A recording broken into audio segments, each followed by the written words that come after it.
Very good evening to all of you present here. कैसे हैं आप सभी? I hope everyone is fit and fine. And मेरा नाम है Tejinder Singh and I am back again another class of your banking awareness. और आज की जो मेरी क्लास होगी वो है मॉनेटरी पॉलिसी की। आइए देखते हैं मॉनेटरी पॉलिसी के अंदर क्या क्या है जो हमारे लिए आज इस क्लास में हम आप लोगों के लिए लेके आए। When I talk about the monetary policy dedicatedly, तो इस मॉनेटरी पॉलिसी के अंदर हम जो आप लोगों से बात करते हैं उस मॉनेटरी पॉलिसी के अंदर हम जनरली आप लोगों को आरबीआई और आरबीआई का जो ये इकोनॉमिक इंजन है, how they actually control the economy of our country, उसके बारे में हम यहाँ पे बात करेंगे। जब मैं मॉनेटरी पॉलिसी के बारे में बताऊं तो उससे पहले मुझे आप लोगों को कुछ चीजें बतानी है, और वो चीजें है ये। क्या है सर ये? When I talk about the RBI, RBI हमारी इंडियन इकोनॉमी को कंट्रोल करने का काम कर रहा होता है, उसको सुपरवाइज करने का काम कर रहा होता है। इसका जो मेजर वर्क है वो वर्क है कि हमारी इंडियन इकोनॉमी बहुत ही अच्छे फ्लो के साथ में, एक स्टेबल कंडीशन के साथ में फ्लो करे, वर्क करे, उसका काम देख रेख करने का होता है। इस इंडियन इकोनॉमी को हमने जनरली दो पार्ट में डिवाइड किया, जिसमें पहला पार्ट तो आता है आपका मॉनेटरी पॉलिसी, जो कि हमारी आज की क्लास का टॉपिक है। And the second part which falls under it is fiscal policy. Sir difference क्या है? क्योंकि अभी तक तो हमने जो वर्ड्स देखे हैं, चाहे हम मॉनेटरी वर्ड यूज करें या फिस्कल वर्ड यूज करें, we are dedicatedly talking about the Indian economy. हम पैसों के रिगार्डिंग बात कर रहे हैं। सर दोनों में डिफरेंस क्या है? तो बेसिक डिफरेंस जो आप लोगों को यहाँ पे बताया गया है कि जो भी हमारी कंट्री की मॉनेटरी पॉलिसी होती है, it is governed and controlled by whom? The Reserve Bank of India. इसके मेकर कौन है? इसके मेकर है हमारी आरबीआई।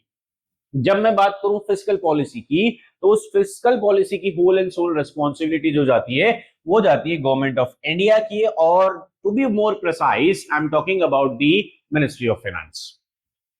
यहां पे इन्हीं का यही रोल रहता है, जहां पे ये हमारे monetary policy and comes the fiscal policy को मैंडेटरी इवॉल्व करते हैं, उसे बनाते हैं। आज की इस क्लास के अंदर हम इस मॉनेटरी पॉलिसी के बारे में डील करेंगे, हम आरबीआई के इस रोल के बारे में डील करेंगे, जहां पे आरबीआई इस मॉनेटरी पॉलिसी को कंट्रोल करके इस कंट्री की इकोनॉमी को स्टेबल करता है। आइए शुरू करते हैं क्या क्या है हमारी इस क्लास के अंदर।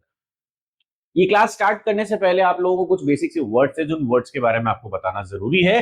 And those few specific terms are liquidity, then comes the inflation, फिर आ गया bimonthly policy and deflation. जिसमें मैं बाई मंथली पॉलिसी, अभी 2 मिनट रुको, 2 मिनट आप मुझे दीजिएगा, मैं उसे कनेक्ट जरूर करूंगा। बाकी ये 3 वर्ड जो है हम उसको कनेक्ट कर लेते हैं, उसको देख लेते हैं।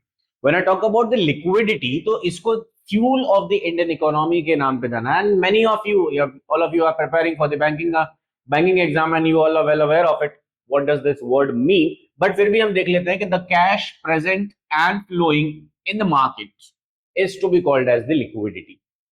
मार्केट के अंदर जितना भी कैश अवेलेबल है और जितना भी कैश फ्लो हो रहा है, उसको हमने कलेक्टिवली क्या कहा है सर? उसको हमने कलेक्टिवली लिक्विडिटी कहा है। और यही हमारे मार्केट का फ्यूल है जो इस इकोनॉमिक इंजन को चलाए रखता है, इंक्लूडिंग अस। हम भी उसी के लिए काम कर रहे हैं, आप भी उसी के लिए मेहनत कर रहे हैं। ऑल राइट सर, ये तो आपने बहुत सीधी बात कह दी, जरूरी है, सीधी बात कहनी पड़ती। Then comes the another word deflation, और उसके बाद में आ रहा है हमारा इन्फ्लेशन।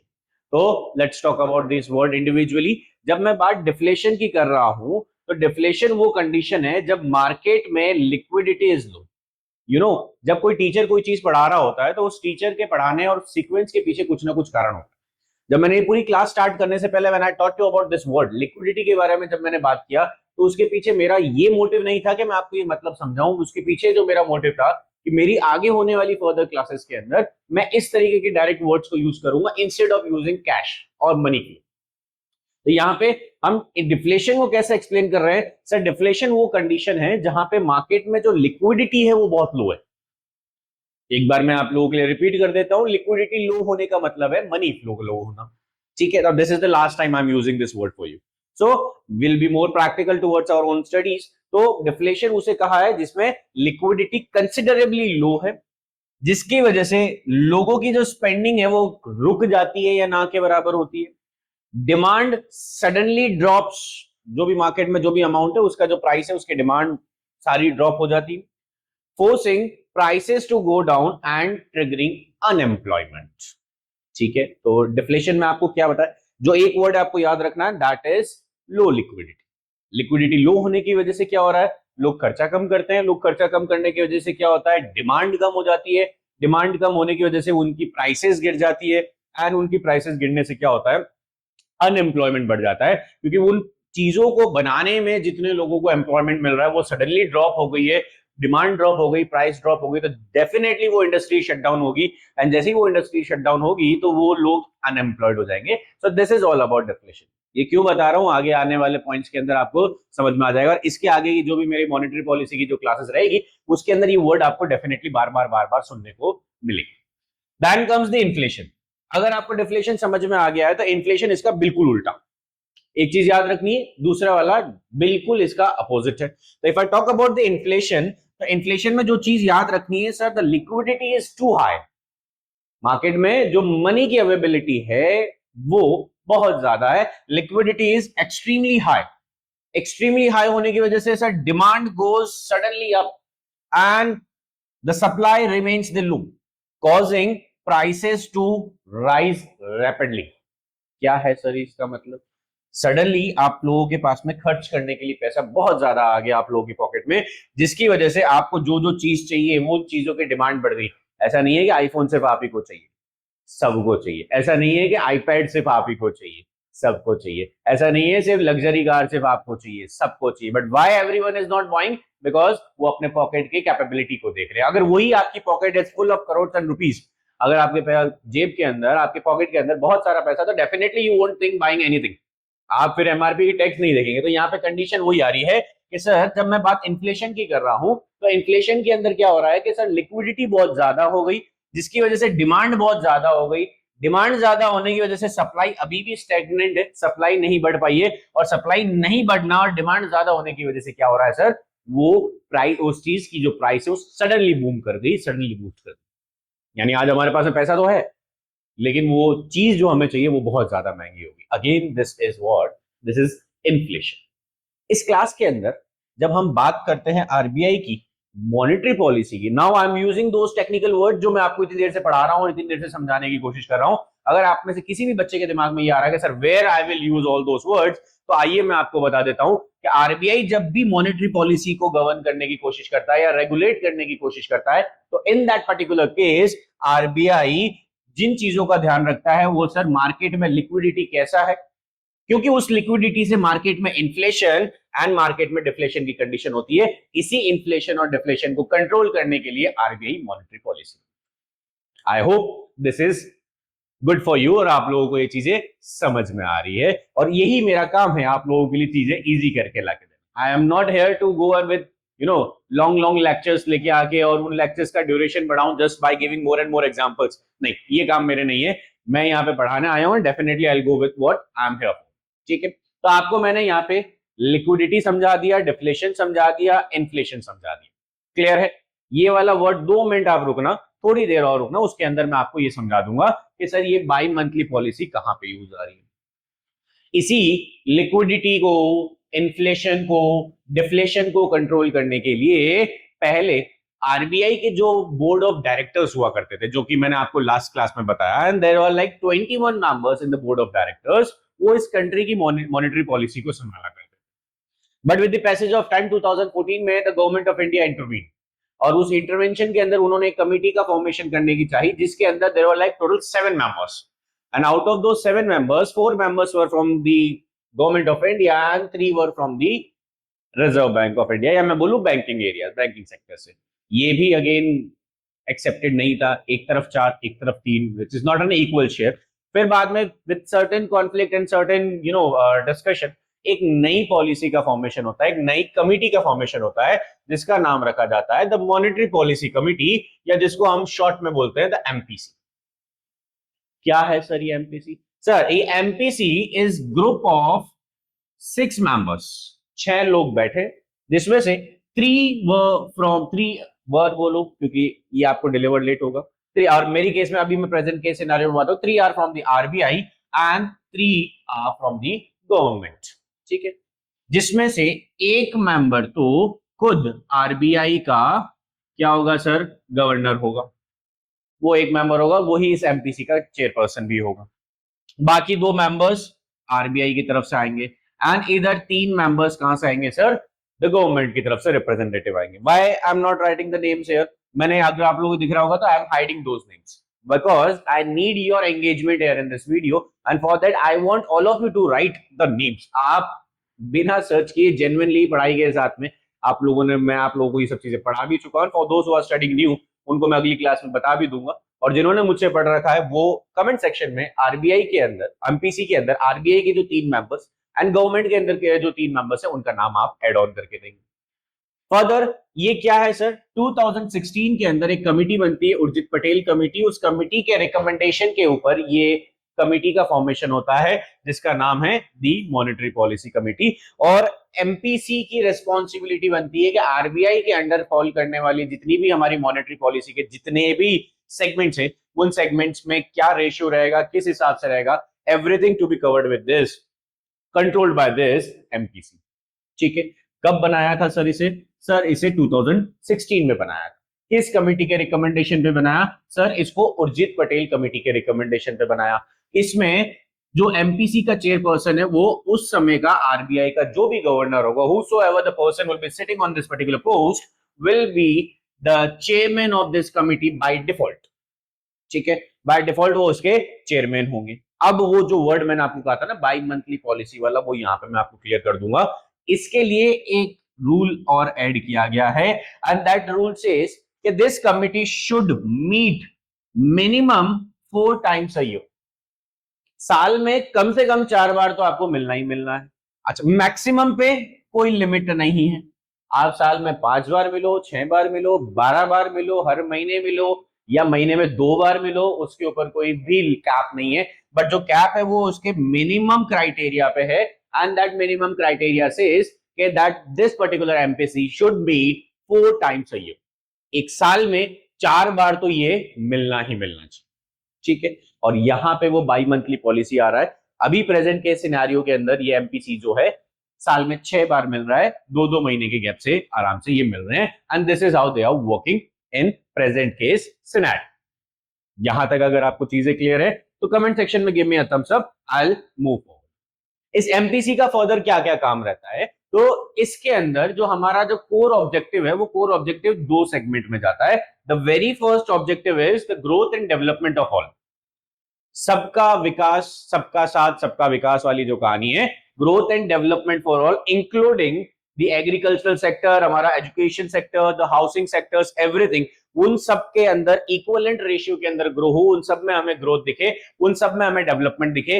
ये प्रायर फंक्शन बनता है हमारी एमपीसी का, इसीलिए हम मॉनेटरी पॉलिसीज को बनाते हैं. एडिशनली जो सेकेंडरी फंक्शन रहता है वो है फाइनेंशियल स्टेबिलिटी रहे इस कंट्री में, जिसमें again I use those technical words. Sir it protects the economy from sudden shocks.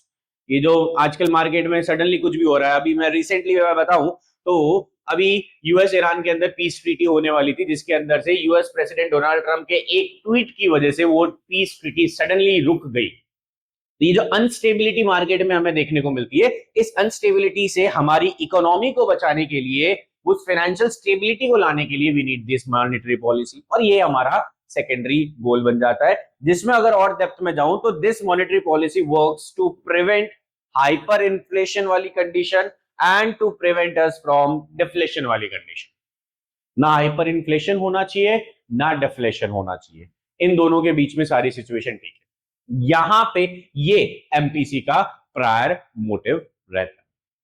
Further इसके अंदर अगर हम बात करें कि sir how does it work, ये काम कैसे करता है, तो बहुत छोटा सा सिंपल सा एग्जांपल है. I can just explain it to you, but again जमाना आजकल एआई का है, everyone is using AI, and हम भी यूज ना करें तो फिर ये हमारे लिए एक ड्रॉबैक हो जाएगा. तो इसके अंदर आपको जो चीज बताई गई सर, एक प्रॉपर पिक्चोग्राफिक रिप्रेजेंटेशन है, नथिंग मोर स्पेसिफिक. यहां पे किसी भी तरीके की कंडीशन में आरबीआई उस मनी को कंट्रोल करता है. Either RBI injects the money और आरबीआई एब्जॉर्ब दैट मनी. किस कंडीशन पे? इन्फ्लेशन और डिफ्लेशन को देख के आरबीआई अपने स्टेप्स लेता है. अगर लिक्विडिटी एंटर करनी है तो आरबीआई मार्केट के अंदर बैंकिंग सिस्टम में मनी इंजेक्ट करता है. बैंक उन मनी को लोन्स के फॉर्मेट में लोकल सिविलियंस को डिस्ट्रीब्यूट करते हैं. लोग उन लोन्स को यूज करके अपने बिजनेसेस, अपने वर्क एरियाज, अपने प्रेमाइसेस, अपने ऑफिसेस को एक्सटेंड करते हैं, जिसके लिए वो खर्चा करते हैं. खर्चा करके डिमांड आती है, डिमांड आने से there are jobs created in the market. और इसको अगर मैं कंट्रोल करूं तो जिनको यहाँ पे एम्प्लॉयमेंट मिल रहा है वो अपनी सैलरी अपनी अकाउंट में लेके सेविंग्स अकाउंट के नाम पे वो पैसा वापस बैंक के अंदर सेव करते हैं, अपने अपने अकाउंट में करते हैं। Definitely we are not giving back to the RBI, हम अपने अपने अकाउंट में जमा करते हैं, but the money cycle goes like this. Bank का पैसा, आरबीआई का पैसा जो बैंक को दिया, बैंक ने उसे लोन बांटा, लोन अपने लोन को यूज करके बिजनेस एक्सटेंड किया, जॉब क्रिएट किया, लोगों ने पैसा कमाया, सेव किया, बैंक में ऐड किया, बैंक ने उस पैसे को यूज किया फर्दर एसेट बनाने में और अपना लोन चुका। समझ में आया? इसी को हम बोलते हैं द फाइनेंशियल इंक्लूजन या बोलते हैं money flow in the market. Generally मैं ये बात हमेशा क्लास में करता हूं because my teacher has also taught me this कि we Indians have a habit of giving advices to everyone free of cost। और मैं भी अगेन भारतीय, ऑफ कोर्स प्राउड इंडियन, मना तो नहीं कर सकता, बट अगेन एक बहुत प्यारी बात उन्होंने मुझे कही थी एंड दैट प्यारी बात इज कि हम इंडियंस हमेशा सबको पैसा बचाने की बात सिखा देते। वी टीच एवरीवन पैसा बचाओ सेव करो, पैसा बचाओ सेव करो, पैसा बचाओ सेव करो, और many of us do this आंख बंद करके blindly. We also save those money, नहीं नहीं पैसा बचाना है, नहीं नहीं पैसा, ध्यान रखें मैं ये नहीं कह रहा कि खर्च करो, I am just telling you something. और वो समथिंग क्या है कि everyone teachers how to save money but no one teachers where to invest that money. आप वो मनी इकट्ठा कर लोगे, वो पैसा बचा लोगे, आप अपना अकाउंट बढ़ लोगे, सडनली एक इमरजेंसी आएगा आपके लाइफ की कंडीशन में and that entire money got wiped out. ठीक है, अच्छा ये आपके एक के केस में नहीं है, जनरली मेरे पास कई सारे बच्चे आते हैं, वी जीके फैकल्टीज, हम स्टूडेंट फ्रेटर्निटी के सबसे फेवरेट टीचर होते हैं ना।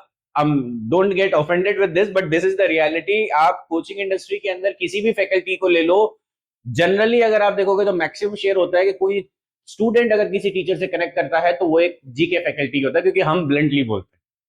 अब यहाँ पे जो बात है कि सर सिचुएशन हमारी लाइफ में ही खराब आती है क्या? नहीं, सबके लाइफ में आती है, वो जीवन है, जीवन ऐसे ही चलता है, कहीं ना कहीं कोई ना कोई प्रॉब्लम, सबकी पग की जूती का नाम अलग अलग होता है, बहुत ही सिंपल सी कहावत है, तो वो सडनली गायब हो जाता है। इस पर्टिकुलर इन्वेस्टमेंट के, इस पर्टिकुलर सिनारियो के अंदर आरबीआई एक्चुअली उस मैनेजमेंट को कंट्रोल करता है कि मार्केट में मनी फ्लो किस हिसाब से रहना चाहिए। फर्दर मूविंग अहेड, तो सर आपने बोला कि आरबीआई हमें हाइपर इन्फ्लेशन से बड़ा बचाता है, बिल्कुल बचाता है। आरबीआई हमें डिफ्लेशन से बचाता है, बिल्कुल बचाता है। तो कौन सी कंडीशन है जिसमें आरबीआई बहुत आराम से रहता है, उनको कोई दिक्कत नहीं होती है? वो है एक टारगेटेड इन्फ्लेशन वाला एरिया को लेके, वहां पे आरबीआई बहुत ही न्यूट्रल रहता है। And what is that area? तो गवर्नमेंट के अकॉर्डिंग जो डायरेक्शन है, वो डायरेक्शन ये है कि हमारा जो इन्फ्लेशन है वो इन्फ्लेशन सर 4% प्लस माइनस 2% पे रहना चाहिए, जिसका अपर टॉलरेंस हमारा 6% रहेगा, जिसका lower tolerance is like 2%। That what I want to tell you is कि भाई आरबीआई का जो कोर टारगेट है कि इन्फ्लेशन 4% पे रहना चाहिए। सर आप महंगाई बढ़ाने की बात कर रहे हो? यस, क्योंकि जब तक ग्रोथ चाहिए तो हमें थोड़ा तो एक्सपेंड करना पड़ेगा। कहते हैं ना कि भाई जितनी चादर हो उतनी पांव पसारो, मैं तो कह रहा हूँ चादर बढ़ाओ, पांव लंबे और हो जाएंगे, चीजें अपने आप कैपेबिलिटी हो जाएगी। तो यहाँ पे आरबीआई की तरफ से जो बात कही गई है वो ये कही गई है कि इन्फ्लेशन का जो टारगेट आरबीआई लेके बैठा है वो है 4%। एडिशनली हम प्लस माइनस कैलकुलेशन करके रहते हैं, जिसका अपर टॉलरेंस +2% यानी 6% और लोअर टॉलरेंस इज -2% यानी 2%। यानी कुल मिला के पूरा ब्रैकेट में आपको बताऊं तो आरबीआई कहता है कि इन्फ्लेशन रेट 2% से लगा के 6% तक हो तब तक ठीक है। इससे कम और इससे ज्यादा सिचुएशन अगर होती है, इससे कम अगर आप करोगे तो डिफ्लेशन वाली कंडीशन आ जाएगी, इससे ज्यादा आप करने की एक्सटेंड करने की कोशिश करोगे तो हाइपर इन्फ्लेशन की सिचुएशन क्रिएट हो जाएगी, which is very bad for the economy. और इसी चीज को कंट्रोल करने के लिए एमपीसी को बनाया गया। इनके अपने अपने इंस्ट्रूमेंट्स होते हैं, और वो इंस्ट्रूमेंट्स के बारे में मैं बात करूं तो there are like 2 types of instruments, direct instrument and indirect instrument, जो कि मैं आपको अगली क्लास के अंदर बता दूं। और अभी की क्लास के अंदर मैं आपको ये जो इन्फ्लेशन एंड डिफ्लेशन के बीच के जो डिफरेंसेस हैं उन डिफरेंसेस को आपको क्लियर कर देता हूं। सर जब हम बात करते हैं इन्फ्लेशन और डिफ्लेशन की, तो इसमें लिक्विडिटी की बात करूं तो इन्फ्लेशन वाली वो कंडीशन है जब मार्केट में जो मनी है वो बहुत एक्सेसिवली अलाउड, बहुत ज्यादा अबंडेंस में मिल रहा है। डिफ्लेशन वो कंडीशन है जहां पे मार्केट में जो मनी है उसके शॉर्टेज है, पैसा ही नहीं है लोगों की जेब में।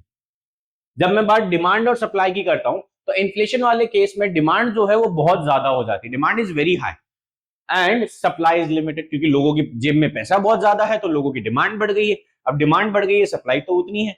अब एक गाय है, गाय अगर एक limited amount of milk produce कर रही है तो वो आपके ज्यादा पैसे देने से ज्यादा लीटर ऑफ मिल्क प्रोड्यूस नहीं करेगा। एक लिमिटेड अमाउंट का फील्ड खेत आपके पास में, उसके अंदर अगर आप क्रॉप ग्रो कर रहे हो तो उसको ग्रो होने में, मैच्योर होने में जितना टाइम लगेगा, उसमें से जो यील्ड बनेगा उसे आप जबरदस्ती तो बढ़ा नहीं सकते। वो जो है वो लिमिटेड, सप्लाई इज लो और limited and demand is high, वो इन्फ्लेशन का कंडीशन है। जब मैं बात डिफ्लेशन की करूं तो डिमांड ड्रॉप्स टू जीरो, ऐसा ही नहीं है लोगों के पास में, क्या करेंगे, तो demand suddenly drops to zero और सप्लाई उतनी है, यानी डिमांड नहीं है, सप्लाई उतनी है, सप्लाई ज्यादा होगी। इससे क्या होगा सर, इससे प्राइसेस बहुत ज्यादा गिर जाएंगे। लोगों के पास में सब्जियां हैं लेकिन खरीदने वाला नहीं है, तो उसके भाव गिर नहीं है, एंड ऑफ द डे उन्हें रोड पे गिरा के जाना होता है। और ये केसेस हम बहुत बार न्यूज़पेपर्स में पढ़ चुके हैं। प्राइसेस की बात करें तो इन्फ्लेशन में the prices boom like hell, बहुत ज्यादा स्पीड में बढ़ जाते हैं। एंड डिफ्लेशन की बात करें तो प्राइसेस बहुत बुरी तरीके से गिर भी जाते हैं। एंड इकोनॉमिक आउटपुट के बारे में बात करें तो इन्फ्लेशन भी अच्छा नहीं है और डिफ्लेशन भी अच्छा नहीं है। The only thing which is good for the country is 4% plus minus 2%। ठीक है, अब आप में से जितने बच्चे जॉब कर रहे हैं उनको भी पता है कि हमें ग्रोथ तो चाहिए। तो ग्रोथ के लिए आप लोग क्या करते हो, कंपनी स्विच करते हो, tend to increase your monthly salary, आपका जो एनुअल पैकेज है उसे बढ़ाने की कोशिश कर रहे हो।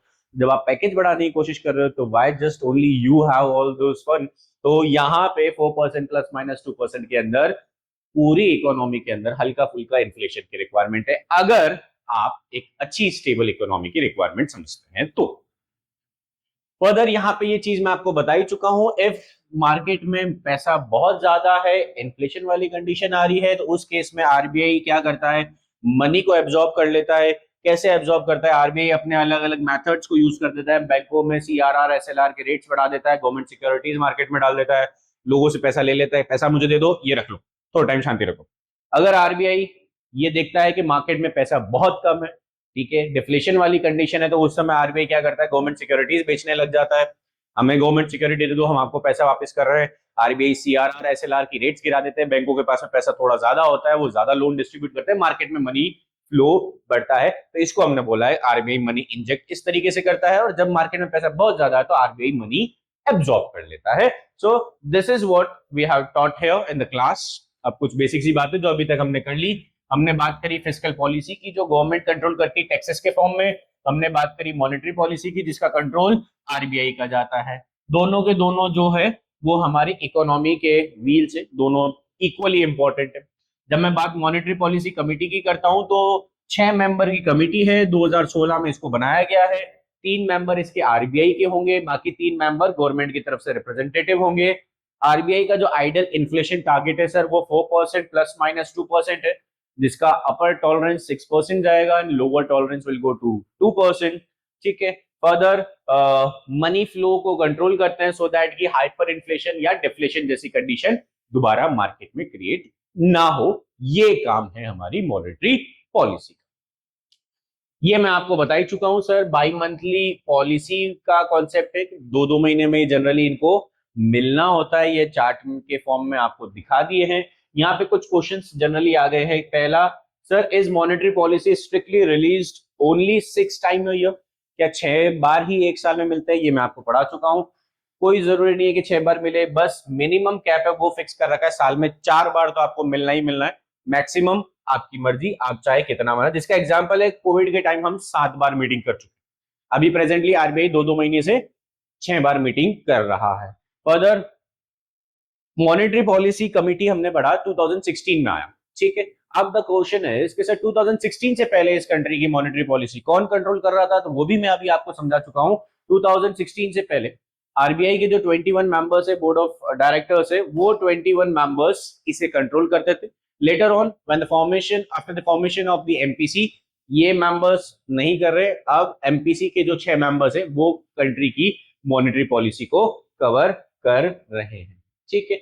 उसके बाद में जो क्वेश्चन आया वो क्या आया है sir, are standard inflation and hyper inflation the same thing? No, it is not. ये मैं बता चुका हूं। स्टैंडर्ड इन्फ्लेशन हमारा 4% प्लस माइनस 2% जा रहा है, ये यहाँ पे 2% ऐड कर दीजिएगा सर, 2 से लगा के 6%, which is a healthy sign. Hyper inflation is beyond extreme condition, वो कंट्री के लिए ठीक नहीं है, दोनों सेम नहीं है। सर अपर टॉलरेंस और लोअर टॉलरेंस का मतलब जहां तक कंट्री बियर कर सके। लोअर टॉलरेंस हमारा 2%, अपर टॉलरेंस हमारा 6%, आइडल टॉलरेंस हमारा 4%। So this is all about today. I hope with whatever I taught you is good enough for you. आप लोगों को चीजें समझ में आई and everything goes good in your mind. So class पसंद आई हो तो लाइक शेयर एंड सब्सक्राइब कीजिएगा। Thank you so much. Jai Hind. Have a nice day.